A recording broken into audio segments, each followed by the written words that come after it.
စစ်သားတဦးသည်မတော်တဆဖြစ်ပြီးမြေမြုပ်မိုင်းတစ်ခုပေါ်သို့နင်းမိသွားခဲ့သည်ထိုအခါသူသည်မိမိအသက်သာမကမိမိရဲဘော်များ၏အသက်ကိုပါအန္တရာယ်တွင်သို့တွန်းပို့လိုက်ပြီဖြစ်ကြောင်းသိလိုက်သဖြင့်ထိတ်လန့်တုန်လှုပ်ကာသတိလက်လွတ်ဖြစ်သွားခဲ့သည်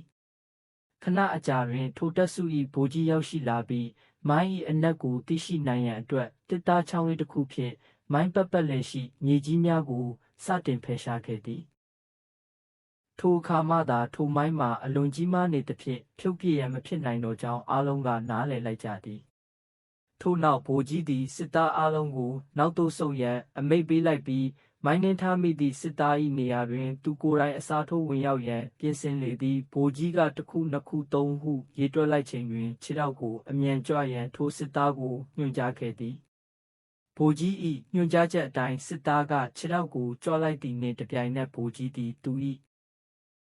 ခြေထောက်ကိုမိုင်းပေါ်သို့အမြန်စားထိုးနင်းလိုက်လေသည်ဗိုလ်ကြီးသည်သူ၏ရဲဘော်အသက်ကိုကယ်တင်နိုင်ခဲ့တော်လဲယခုအခါသူကိုယ်တိုင်အန္တရာယ်နှင့်ရင်ဆိုင်နေရပြီဖြစ်သည်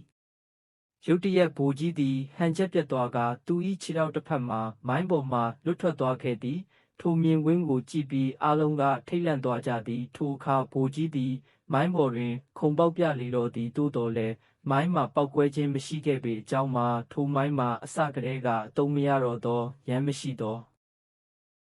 မိုင်းအဟောင်းတစ်ခုသာဖြစ်ပြီးဗိုလ်ကြီးကသူတို့ကိုစားနှောက်နေခြင်းသာဖြစ်ပါတော့သည်